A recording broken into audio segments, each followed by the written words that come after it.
All right. Okay, welcome back, everybody. Let's dive in. Just to get the panelists warm up, I'm gonna have you introduce yourselves. We'll go Mark, Luke, Ashley, then Wendy. So Mark, if you want to give a 1 minute overview of who you are, what you're up to, we'll go around the horn, and then we're gonna start digging into questions. For sure. Thanks, Dave. I'm Mark Stovel. I am based out of Canada near Toronto. I run for Nexus, which is a consulting coaching company for CPA firm owners.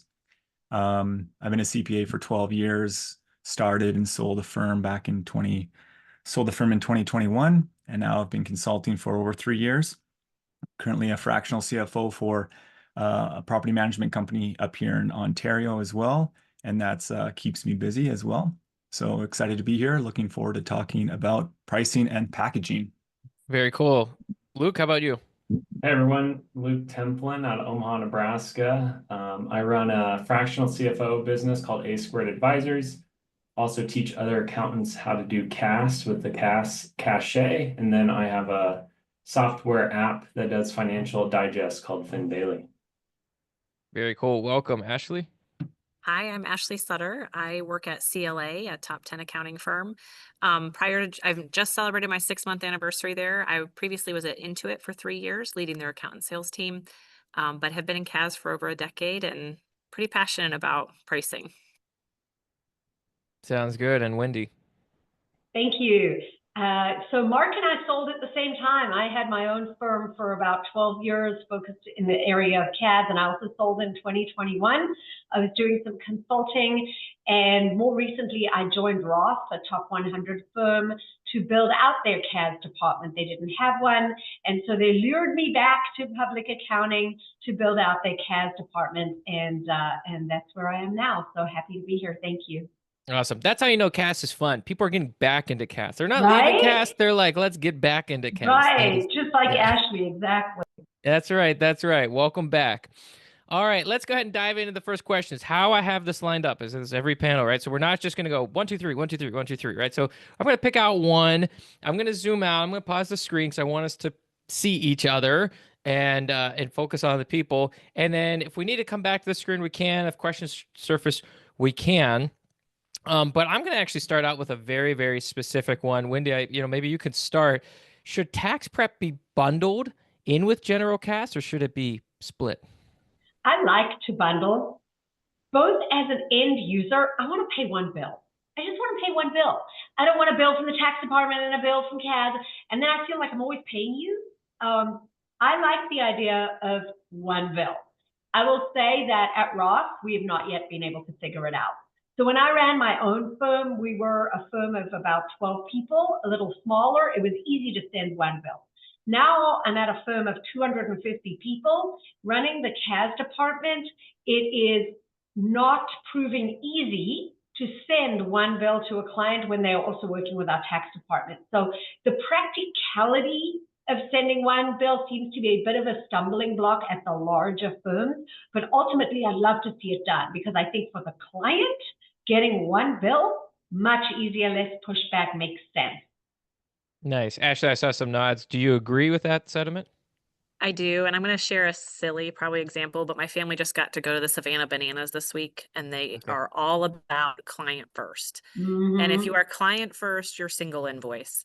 Yeah. But Wendy hit it straight on the head. Like I've been at firms of small, medium, and large. I've progressively gotten larger, and the collaboration with your other service lines, it's practically impossible to unify that invoice. So I would love to see us get to a single invoice because that is customer first. Got it. Got it. Now, we're going to zoom out a little bit. I like, jumping in very tactical, but Mark, what have you seen? What are some examples of successful CAS service packages? Like what, either maybe you have a website in mind, or maybe you're like, well, if I was, drawing it today, this is maybe what it would look like, roughly speaking. Well, I'm just going to piggyback off of what was shared about lumping the tax into the CAS offering. Ideally, I agree, one invoice for it all. I would recommend, having a benchmark for what that tax preparation is going to look like. And if you know it's going to be a simple return, there's probably going to be no problem with extra billing at the end of the year or when the return is prepared. But if there is additional acquisitions or other work that's required to prepare that return, that's probably going to require extra billing. But I, ask lots of questions up front, try to understand if their business is simple enough that you kind of know what to expect at the end of the year. And then you can easily roll that into the one invoice paid monthly, or however you want to pay that. But in terms of structure, yeah, I think there's this excitement to move away from compliance and get into CAS and be advisor. I just don't, it's not going to happen as easily as a lot of people want. So we do have to offer compliance as part of the offering, but make it not the main offering, but a necessary evil in delivering the service that you want for, in terms of helping them. I won't get into too much detail at the moment, but focus on the value add work with that kind of tax preparation compliance work as a necessary component to the engagement. Yeah, like that. And by the way, if you want Mark to go into more detail, drop it in the Q&A. That's why it's here, right? If you're like, Mark, type it in the Q&A. Luke, how do you price at A2? What are your kind of prices ranges look like, and what do you put in these packages? Yeah, so my price ranges are I think anywhere from 2,500 to 10,000. I'm a big proponent of value-based pricing. So when I go into a conversation, I know my minimum is $2,500, and the conversation I'm having in the discovery and the assessment I'm doing with the client, I'm trying to figure out what potentially is this client going to value more. Things like, how involved is the client currently? Like, I had a call yesterday with a prospect. They were spending over 5 hours a week managing the bookkeeping team.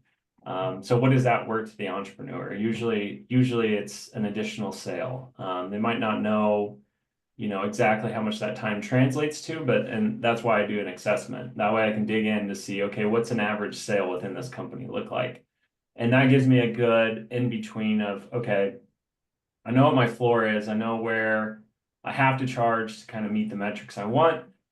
What can I justify in this pricing to show the value I potentially can add to this? Within my firm, most of my differentiation and packages is timing, because most of what I'm doing is fractional CFO work. When I was in accounting firms, it's very much putting together different packages from bookkeeping on up to the fractional CFO. But I'm very adamant. Alex Hormozy has a really good saying of sell the vacation, not the airplane ticket. And I'm guilty of this too.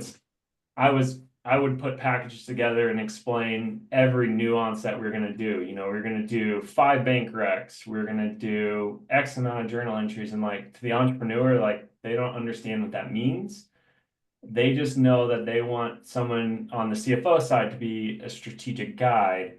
On the fractional controller side, they want someone overseeing their people. They don't want to have to manage their bookkeeper. And then on the bookkeeping side, they want to make sure the data is accurate and as real time as possible. So the more you can sell the end result, which in my world is helping the business owner understand their numbers and grow profitably, the better off you are when it comes to packaging and pricing. Got it. And so your floor is 2,500. Your top sounds like it's 10K ish a month, right? Yeah. If people want us to zero in on value-based billing, or type it in the Q&A, we can go down that rabbit hole. I think that's quite interesting as well.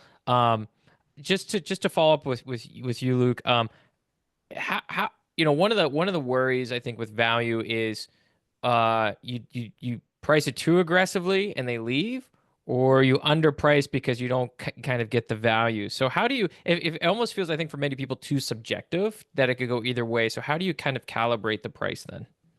Yeah, I look at pricing very much as a dial. So if your team or yourself is getting near capacity, you can be more aggressive with that price. But if you have a ton of capacity, you're probably gonna be close to that baseline. And that's why I like having that baseline, so I can play with it. The other thing I like is doing tiers, right? So I can be more aggressive on my top tiers. I might not get them. If I do, great. And that way the client they have options. And the good thing about tiers 2, besides being aggressive with the price, is they're now comparing your tiers to each other rather than comparing your price to someone else's price. Yeah, that makes sense. Ashley, you're at a firm that's obviously quite large. Do you have one billing model that all clients are on, or do you have some that are kind of hourly that still need to be moved to fixed, or kind of how do you juggle such a big potential client base? Yeah, I would say we are a firm that was grown through acquisition. And so a lot of firms, all those acquired firms obviously had their way of pricing engagements.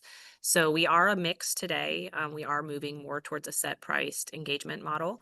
But I think that when you kind of bring that to the challenge, I think one thing that's important to touch on here around pricing and packaging is be very confident in knowing what you're selling first.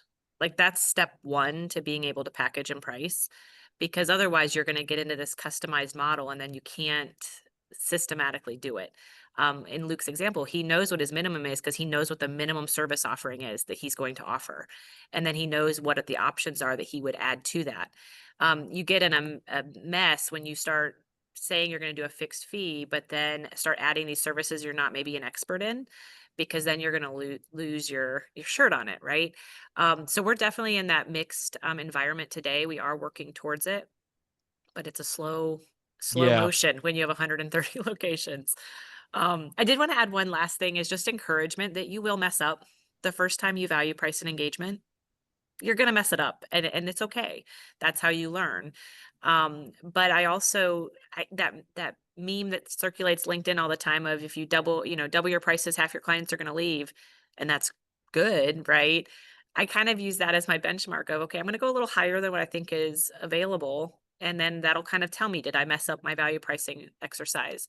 The second thing I was going to mention, regardless of firm size, is look for peers in the industry who will provide feedback on your pricing, because you could send them an engagement that you're uncomfortable with. And I imagine Luke's probably one. Like you could, hey, can I just occasionally send you an engagement just to get your gut check? And there's people in the industry who will give you feedback. So if you're at a small firm that maybe you're like, no one else gets this, there's people in the industry that would help you. So I just wanted to encourage that of you're going to mess it up, be okay with that. But then also there's people like us on the call who are willing to give feedback or coaching to say, you can do it marginally better the next time if you needed the help. Yeah, and before I want to go into Mark and Wendy about what kind of price points they play on, if it's all fixed or if it's mixed. But Ashley, for those clients that are hourly, I imagine our audience has a number of folks that are maybe hourly clients. They want to move to fixed fee. Have you had those conversations yet? And if so, what have you learned about how to have those conversations with clients so they're not annoyed, to put it bluntly?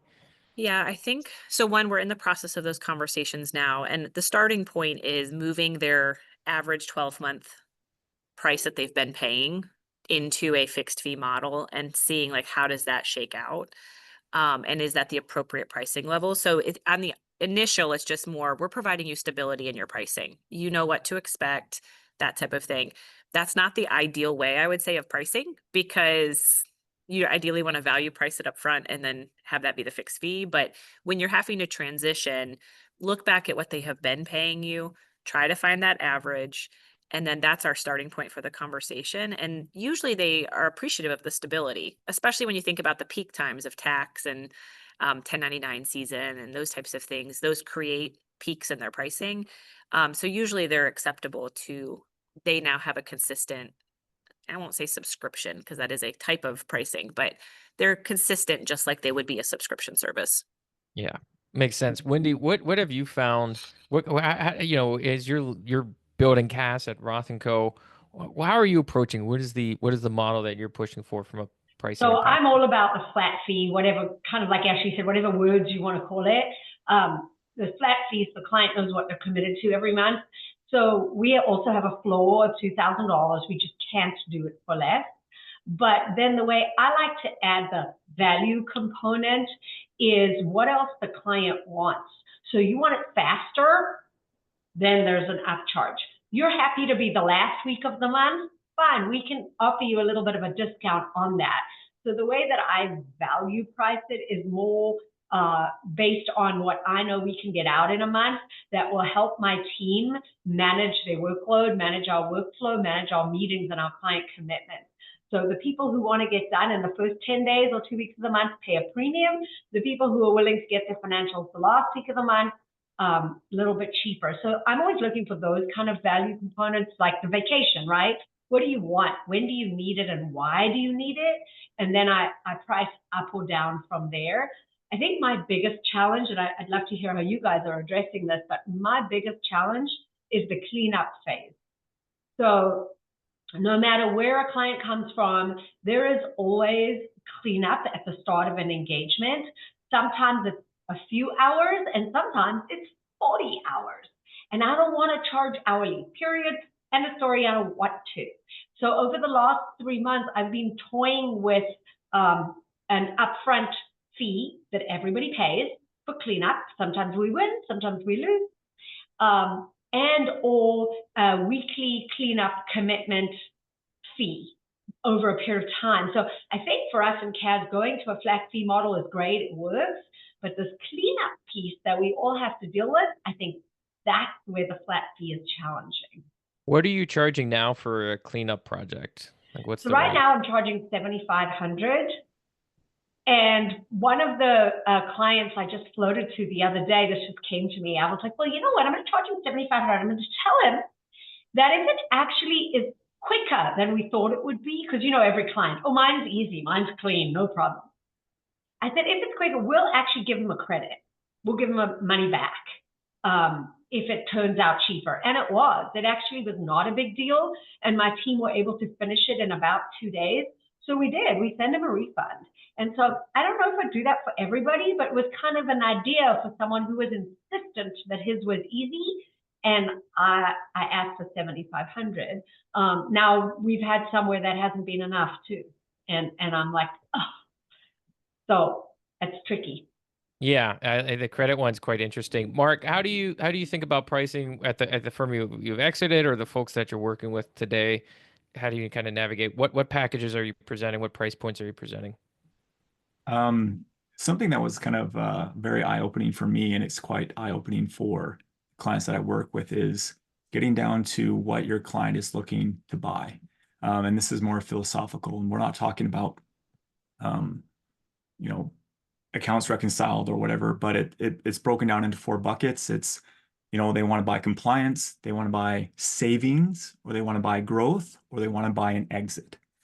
And those are very different motivations for the client. So if they want to stay compliant, you know, you just do the bare minimum to keep them compliant. If they want to save money, they may be looking to offload some of the bloat in their financial accounting team.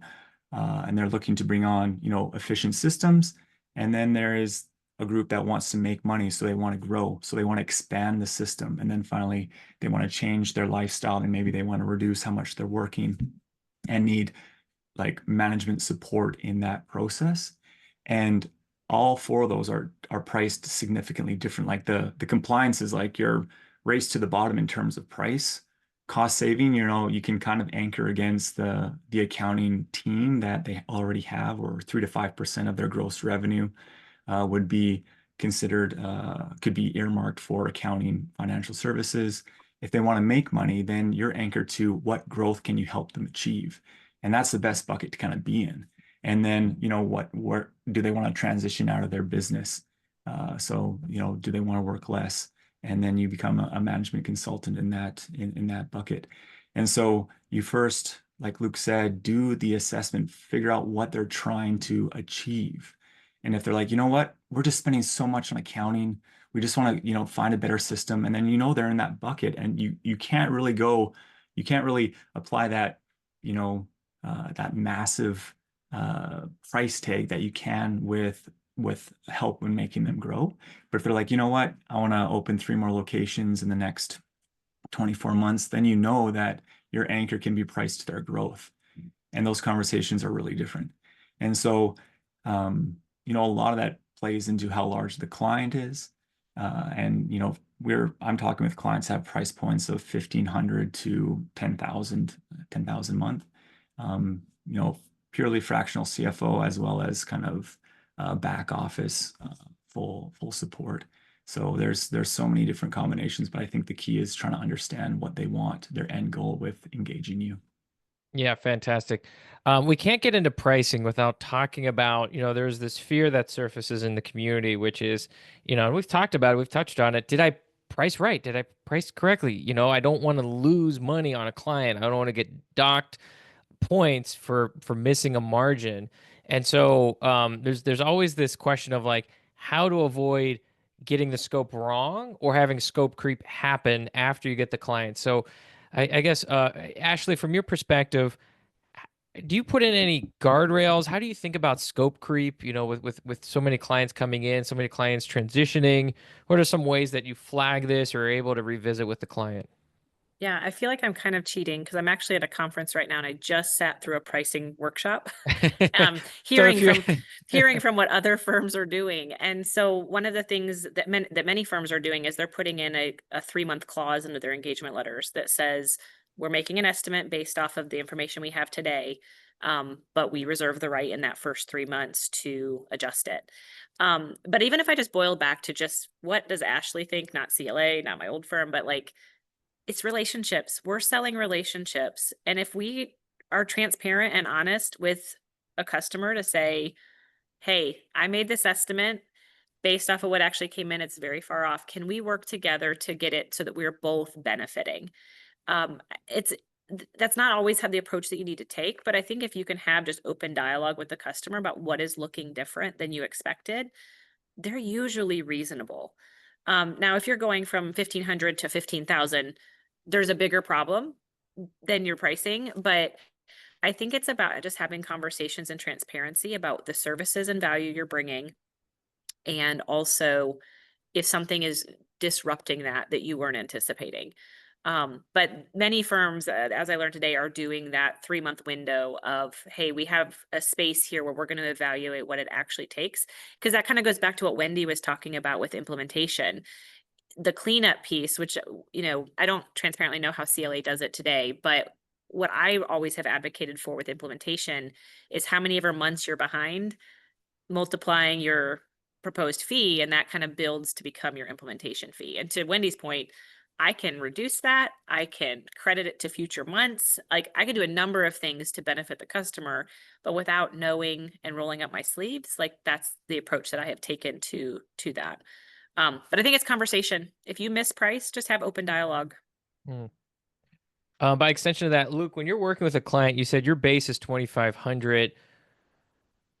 I guess I'm sure there's been a time where you're like, this is no longer a $2,500 a month client. So how do you approach that conversation, right? I think it's so hard for so many people in CAS. They want to do great work. They want to service the clients.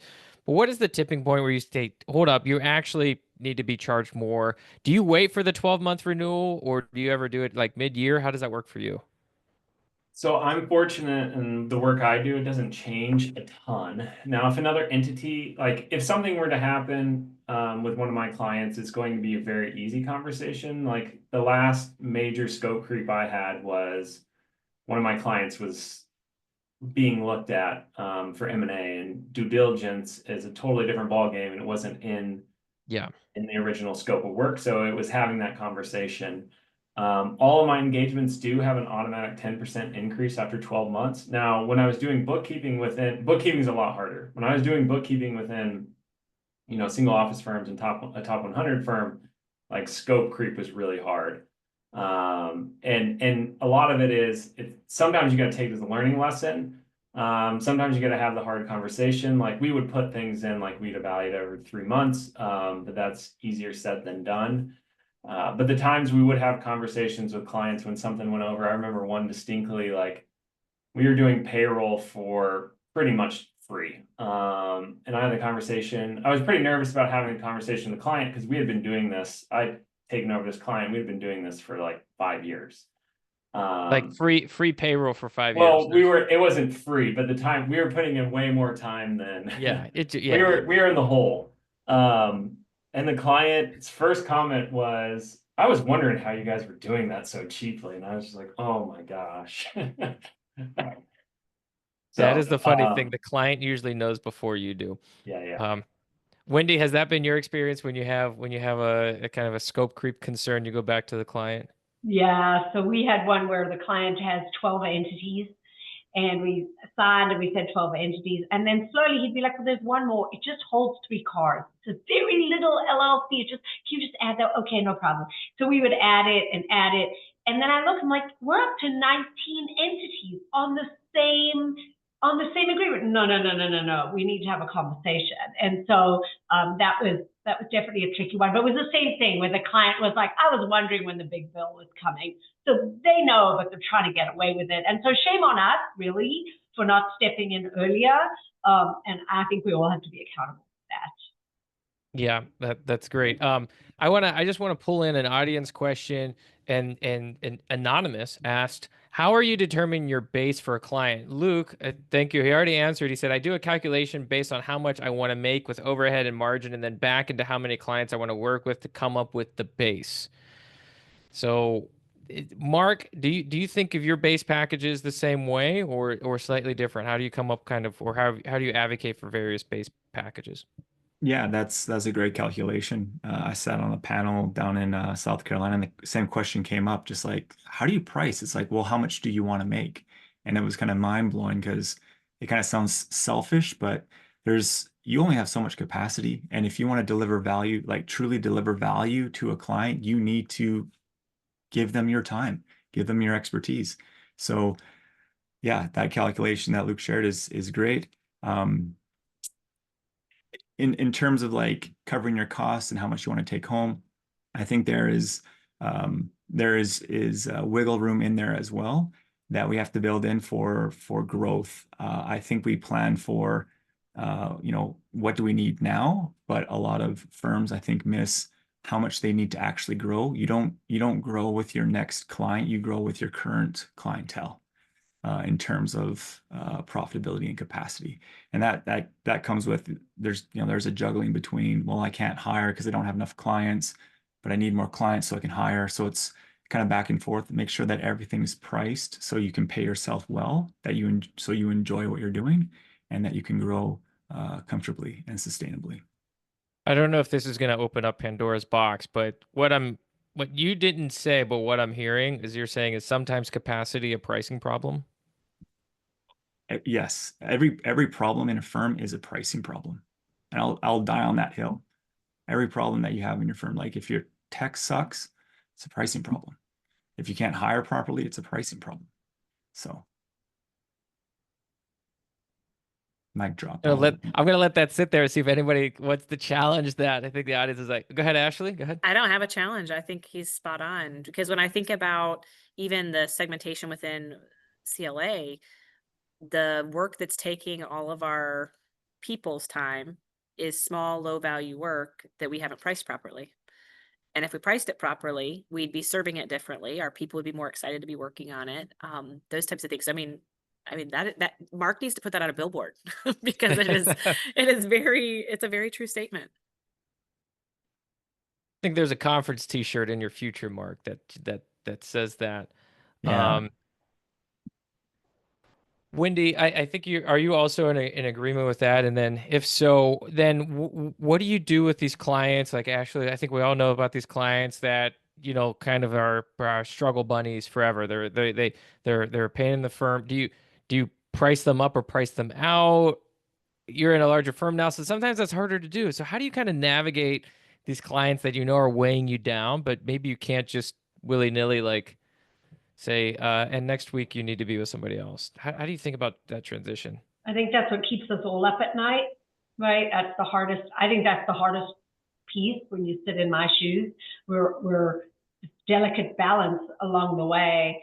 I think I have to remind myself that I'm not here to make friends. Well, maybe here I am, but I'm not in the seat to make friends.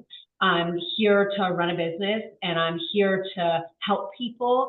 And so I kind of have to get back to that, because sometimes I think we want to please everybody and we can't.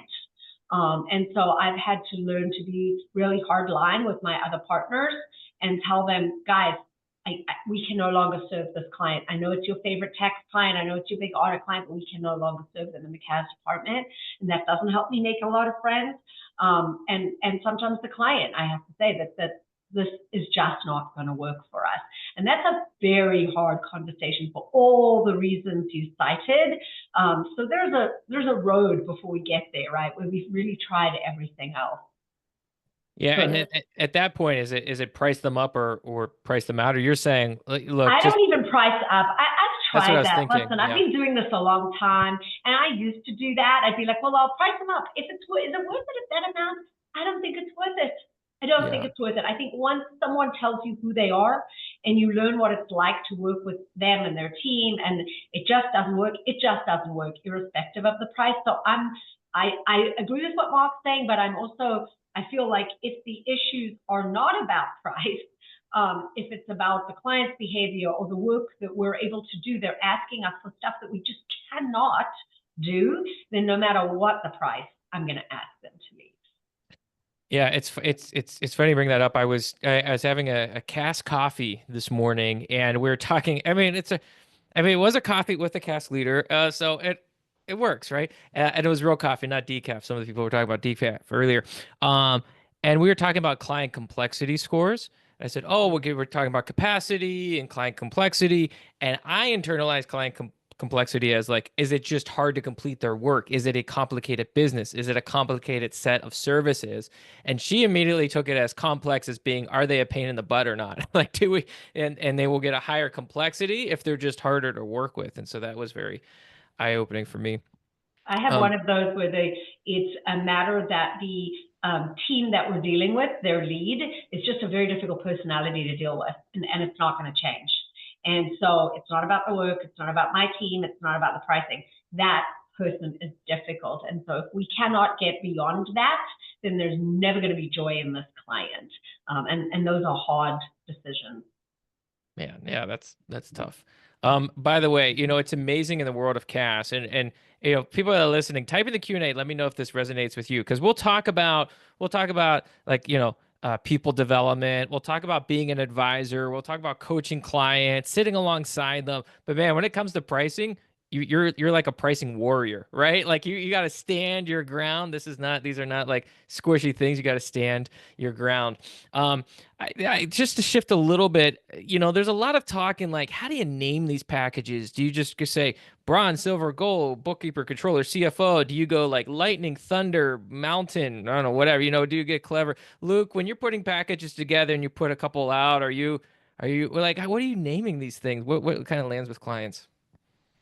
Yeah, a lot of my packages vary on like meeting cadence, and most understand what a CFO does anyways. So it's usually quarterly, monthly CFO.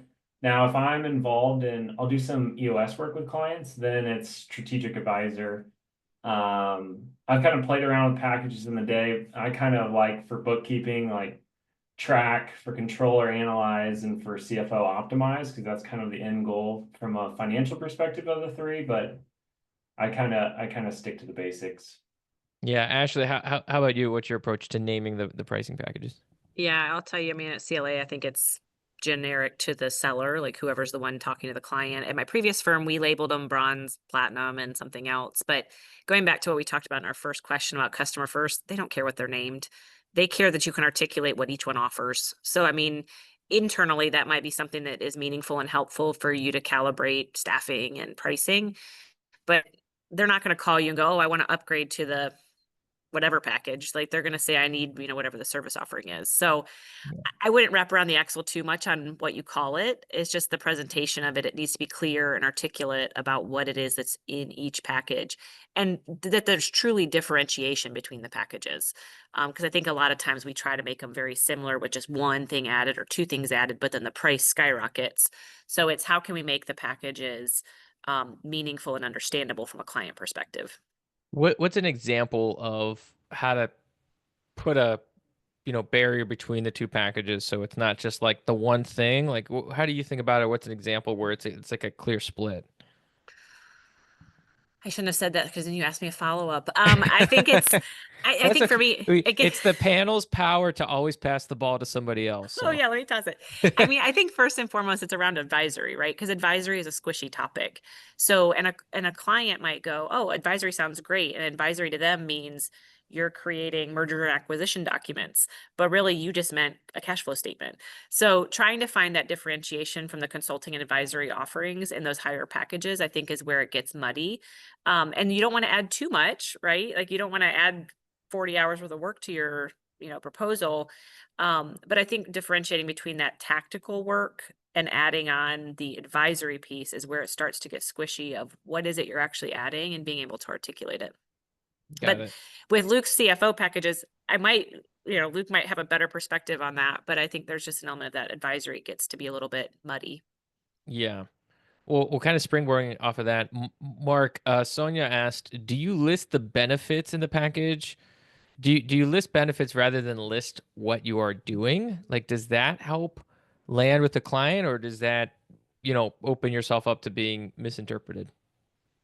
I think, Luke said it really well in terms of don't explain the process, explain the outcome. And I think your packages can mirror that. I was a pretty big proponent of packages when I first started my firm, 2017, I was online. It was all about volume. I was very compliance heavy. And so it was, 250 transactions at this stage, 500 at, the second tier. But as you move into advisory, you're not playing the volume game anymore. You're playing the value game. And so the tiers be distinct. You have to talk about the outcomes that you're delivering for your clients. And so just riffing off of the naming thing, I like names like maintain, which is kind of the lower tier. It's like just keep things as is. There's grow, and then maybe you customize the last tier to something that they want in their business. And so, you don't have statically named tiers, but they're if you're delivering a $10,000 a month proposal, yeah, customize the names a little bit for what you want them to achieve with your help. And that last tier can be like, okay, hit 7 million in revenue or something, because that's their next financial milestone. And so I like to be a little dynamic with the naming conventions for the tiers, because it's an extension to the proposal and the conversation, and definitely laying out the outcomes is crucial.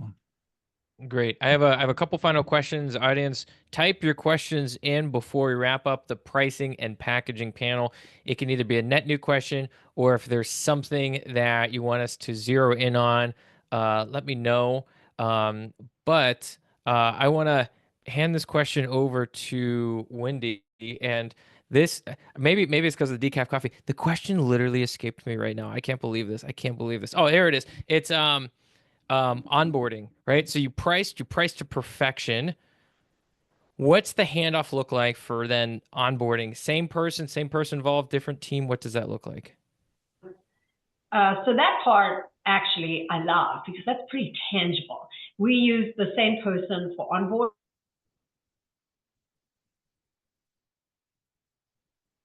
is pretty smooth. We have that down to pretty much of an art.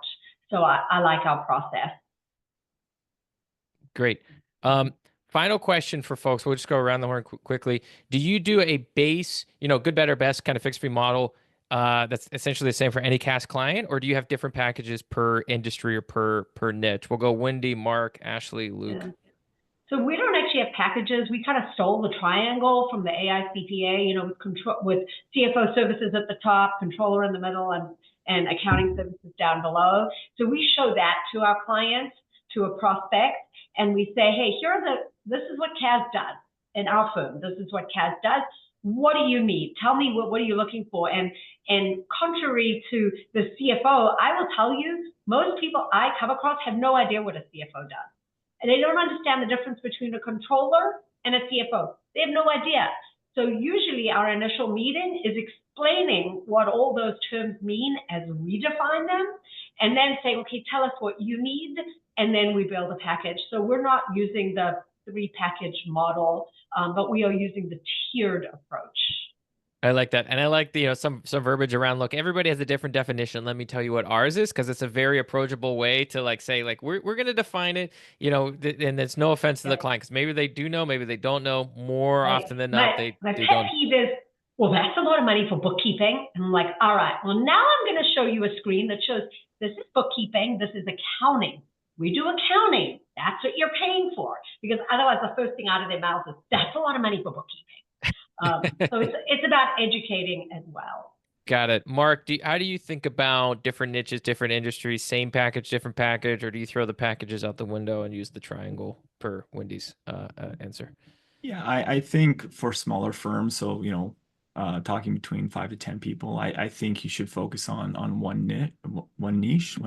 I'm Canadian, sorry. And so try to minimize the variables that you're playing with, because then you start second guessing yourself. And I think to really add as much value to a client as possible, you need to be in a niche.